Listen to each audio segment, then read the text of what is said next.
এই ভিডিওটিতে আমরা অটো ইনক্রিমেন্ট অ্যাড্রেসিং মোড সম্পর্কে ডিটেলসে জানব। অটো ইনক্রিমেন্ট অ্যাড্রেসিং মোডটা হলো রেজিস্টার ইনডিরেক্ট অ্যাড্রেসিং মোডের একটা স্পেশাল কেস। অর্থাৎ অটো ইনক্রিমেন্ট অ্যাড্রেসিং মোডটা বেসিক্যালি রেজিস্টার ইনডিরেক্ট অ্যাড্রেসিং মোডের মতোই কাজ করে, জাস্ট এটাতে কিছু স্পেশাল ফিচার আছে। তো অটো ইনক্রিমেন্ট অ্যাড্রেসিং মোডটা ভালো মতো বুঝতে হলে ফার্স্ট অফ অল আপনাকে রেজিস্টার ইনডিরেক্ট অ্যাড্রেসিং মোডটা ভালো মতো বুঝতে হবে। আমি অলরেডি রেজিস্টার ইনডিরেক্ট অ্যাড্রেসিং মোডের উপর একটা ভিডিও বানিয়ে রেখেছি এই প্লেলিস্টে, চাইলে দেখে নিতে পারেন। ওখানে আমি রিয়েল লাইফ এক্সাম্পল সহ বাকি যত ম্যাথমেটিক্যাল টার্ম আছে পুরো কনসেপ্টটা ক্লিয়ার করেছি ওই ভিডিওটিতে।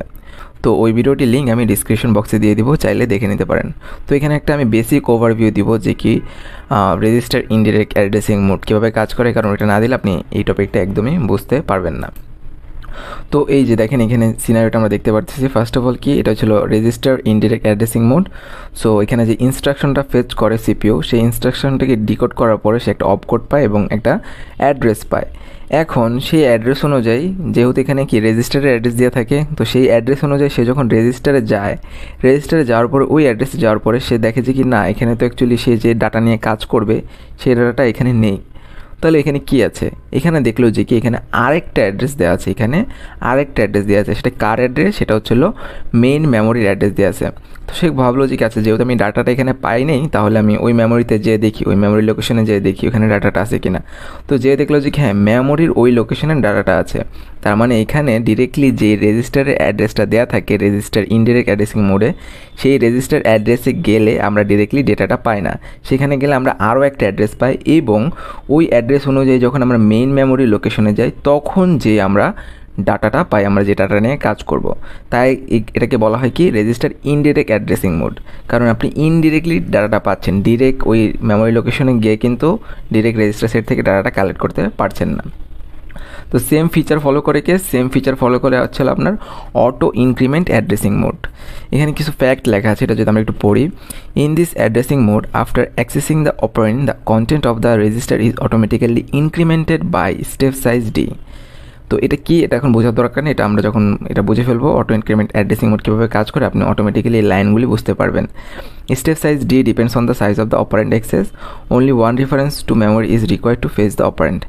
আচ্ছা, এগুলি আমরা এখন বোঝা ট্রাই করবো যে এই সিনারিওটা বোঝার মাধ্যমে। তো এখন আমরা এই সিনারিওর মাধ্যমে অটো ইনক্রিমেন্ট অ্যাড্রেসিং মোডটা বোঝা ট্রাই করব। তো এখানে দেখতে পাচ্ছেন আমাদের মেমোরিটা আছে, মেমোরিটার প্রত্যেকটা সাইজ আমরা ধরলাম কত, 2 বাইট করে। এই কারণে আপনি খেয়াল করতেছেন যে আমাদের মেমোরি যে লোকেশনটা ছিল 3298 পরে সেটা বেড়ে কত হয়েছে, 3300। এটা 1 করেও বাড়তে পারে, এটা ডিপেন্ড করে যে আপনার ভিতরে ডাটা কতটুকু আছে। তো এই মেইন মেমোরির ভিতরে তো অনেকগুলো ডাটা আছে। এখন আমরা কোনো একটা ইনস্ট্রাকশনকে এক্সিকিউট করলে আমাদের ডাটার প্রয়োজন হয়, যে ডাটাটা নিয়ে আমরা কাজ করব। তো মনে করেন যে কি এখানে প্রতিটা ব্লকে তো ডাটা রয়েছে, তাই না? এখন আমরা মেমোরি থেকে এমন একটা ডাটা নিয়ে আসলাম, যে মানে আমাদের ইনস্ট্রাকশন নিয়ে আসলাম, যে এই ইনস্ট্রাকশনটাকে এক্সিকিউট করতে গেলে আমাদের এই 2টা ডাটাই প্রয়োজন। আমরা একটা ডাটা নিয়ে আমরা কিন্তু আমাদের ইনস্ট্রাকশনটাকে কমপ্লিটলি এক্সিকিউট করতে পারবো না। তাহলে আমাদের একটা টাস্ক কমপ্লিট করতে গেলে আমাদের এই 2টা ডাটাই প্রয়োজন। তো এখন আমরা দেখবো যে কীভাবে আমরা auto increment addressing mode use করে এই 2টা ডাটাকেই ইফিশিয়েন্টলি অ্যাক্সেস করতে পারি। তো ফার্স্ট অফ অল সে কী করলো, সিপিইউ কী করলো, এই ইনস্ট্রাকশনটাকে ফেচ করার পরে আপনার এখানে এটাকে ডিকোড করার পরে দেখলো যে কী অপারেশন করতে হবে, এবং এখানে কি আছে, রেজিস্টারে একটা অ্যাড্রেস দেওয়া আছে। তো সে কী করলো, এই রেজিস্টারের অ্যাড্রেস অনুযায়ী এখানে যাওয়ার পরে দেখলো যে কি এখানে আরও একটা অ্যাড্রেস দেওয়া আছে, এটা মেমোরির অ্যাড্রেস, এবং এই অ্যাড্রেস অনুযায়ী সে যখন মেমোরিতে গেল সেইখানে সে 6B ফেচ করে নিয়ে আসলো। তার মানে 6B আমার ফেচ করা শেষ। এটা সম্পূর্ণ কিন্তু রেজিস্টার ইনডিরেক্ট অ্যাড্রেসিংয়ের মতোই কাজ করলো। তার মানে অটো ইনক্রিমেন্ট অ্যাড্রেসিং মোড প্রথম ডেটাটাকে ফেচ করার জন্য যেই অ্যাড্রেসিং মোডের ফিচারটা ইউজ করে সেটা হচ্ছে ইনডিরেক্ট অ্যাড্রেসিং মোডের ফিচারটা ইউজ করে। দেখেন same to same register indirect addressing মোডের মতো কাজ করলো না, কিন্তু নেক্সট যে ভ্যালুগুলো, কনজিকিউটিভ ভ্যালুগুলো যখন সে অ্যাক্সেস করবে সেই ক্ষেত্রে সে তার এক্সট্রা ফিচারটা অ্যাড করবে। এক্সট্রা ফিচারটা কি, রেজিস্টারে কিছু এক্সট্রা ফিচার থাকে। রেজিস্টারে 2টা স্পেশাল ফিচার রয়েছে, একটা হচ্ছে অটো ইনক্রিমেন্ট ফিচার, একটা হচ্ছে auto decrement feature. Auto increment মানে হচ্ছে রেজিস্টারে যে নেক্সট লোকেশনটা সেটা অটোমেটিক্যালি ইনক্রিজ করা, এবং অটো ডিক্রিমেন্ট হচ্ছে রেজিস্টারের বর্তমান লোকেশন থেকে সেটা ডিক্রিজ করা, অর্থাৎ প্রিভিয়াস লোকেশনে যাওয়া। তো এই ফিচারটা ইউজ করে আমরা কি হেল্প পেতে পারি, এই ফিচারটা ইউজ করে আমরা এই 7F ভ্যালুটাকে অ্যাক্সেস করতে পারি। অর্থাৎ এই 7F এর যে লোকেশনটা সেটা আমার আবার নতুন করে এখানে দেওয়ার দরকার নেই, আবার এটার লোকেশনটা আবার নতুন করে এখানে দেওয়ার আমার কোনো দরকার নেই। এতে আমাদের কি কম্পিটিশন বাড়বে কিন্তু কোনো লাভ হচ্ছে না। তো এটা আমরা কীভাবে করতে পারি, এটা হচ্ছিল জাস্ট যেহেতু আপনি 3300 নম্বর লোকেশনটা এখানে অলরেডি একবার দিয়েছেন এবং এই লোকেশনটা আবার এখানে অলরেডি দিয়েছেন, সুতরাং আমরা কি করব, আর অটো এই ভ্যালুটাকে প্লাস করে দিব। এই ভ্যালুটা প্লাস করার মানে হলো তুমি একটু আগে যেই লোকেশনে ছিলা এর পরের লোকেশনে যাও। তুমি একটু আগে যে লোকেশনটা ছিল সেটা কত, 3300, মানে রেজিস্টারকে বলতেছে অটো ইনক্রিমেন্ট অ্যাড্রেসিং মোডটা, যে তুমি একটু আগে যে লোকেশনটা ছিল 3300, এটা থেকে তোমার নেক্সট যে লোকেশনটা আছে ইনক্রিজ করে সেই লোকেশনে যাও এবং সেই লোকেশনে যে ভ্যালুটা আছে সেটাকে ফেচ করো। সুতরাং সে অটোমেটিক্যালি 7Fটাকে কিন্তু ফেচ করে নিয়ে আসবে। তাহলে এখানে আমাদের অনেক বড় একটা সুবিধা হলো যে আমাদের প্রত্যেকবার যদি আমরা এটা ইউজ করি আর অটো, তাহলে কি এরপরের নেক্সটটা আমাদের কিন্তু বারবার করে কি দেওয়া লাগতেছে না, প্রতিটা মেমোরির অ্যাড্রেস বারবার চেঞ্জ করা লাগতেছে না। আমরা জাস্ট R+ দিব, R+ দিলে কী হবে, প্রিভিয়াস যে লোকেশন ছিল সেই লোকেশন থেকে পরের লোকেশনে চলে যাবে অটোমেটিক্যালি। তো এখন আমরা একটা এক্সাম্পলের মাধ্যমে অটো ইনক্রিমেন্ট অ্যাড্রেসিং মোডটা বোঝা ট্রাই করব। এখানে যে এক্সাম্পলটা রয়েছে সেটা হচ্ছে বলতেছে যে কি অ্যাডিশন পারফর্ম করো R1 রেজিস্টারের সাথে R2 রেজিস্টারের ভ্যালুর। তো আমরা যখন ইনস্ট্রাকশনটাকে ফেচ করলাম তাহলে এখানে কি হবে, অ্যাডিশন হবে। আর এখানে আমাদের কার ভ্যালু দেওয়া আছে, মনে করলাম R2 এর ভ্যালু দেওয়া আছে, কিন্তু R2 কিন্তু প্লাস দেওয়া আছে, এটা মনে রাখবেন।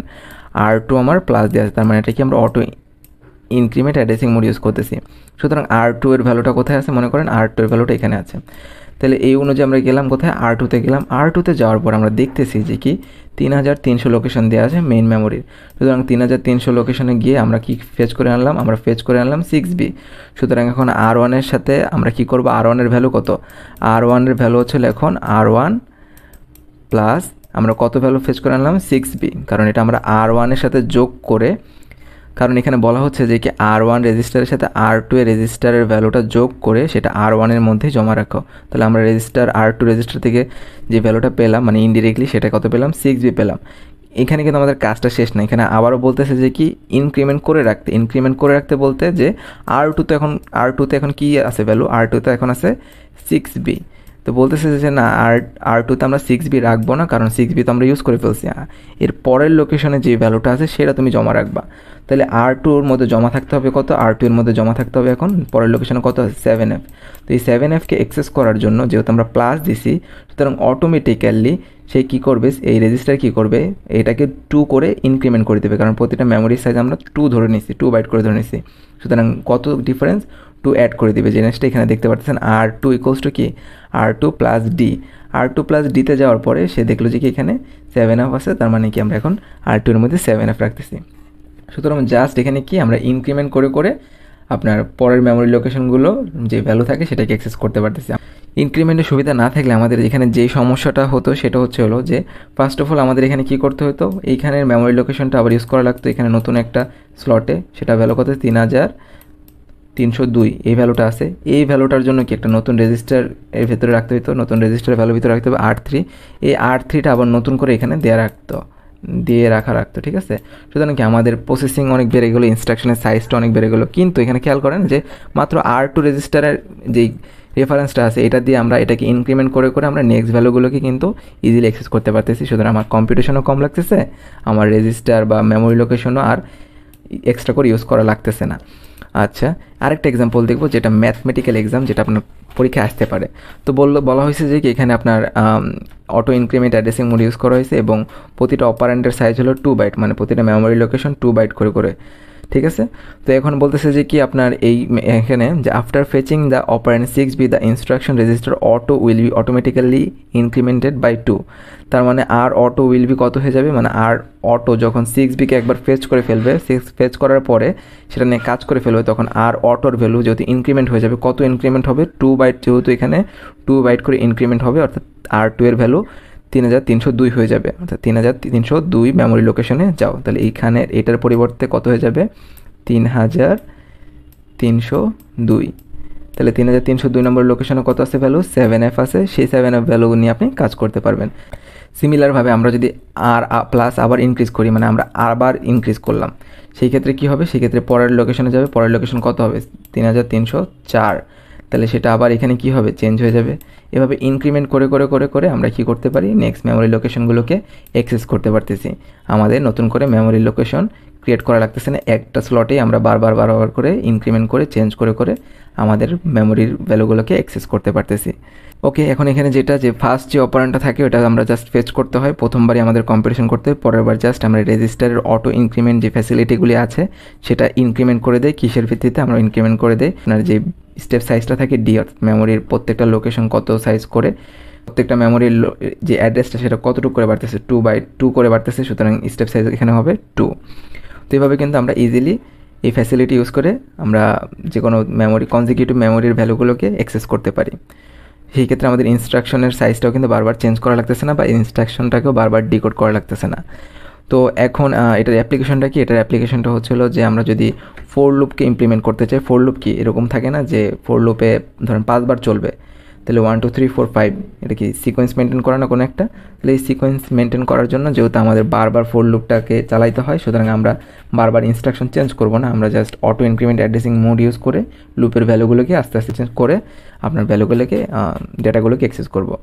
সিমিলার ওয়েতে যদি লুপের ভিতরে অ্যারে থাকে, ওই অ্যারেকে অ্যাক্সেস করার জন্য আমরা এই auto increment addressing mode use করতে পারি, এবং স্ট্যাক যদি আমরা ইমপ্লিমেন্ট করতে চাই সেই ক্ষেত্রে আমরা এটা ইউজ করতে পারি।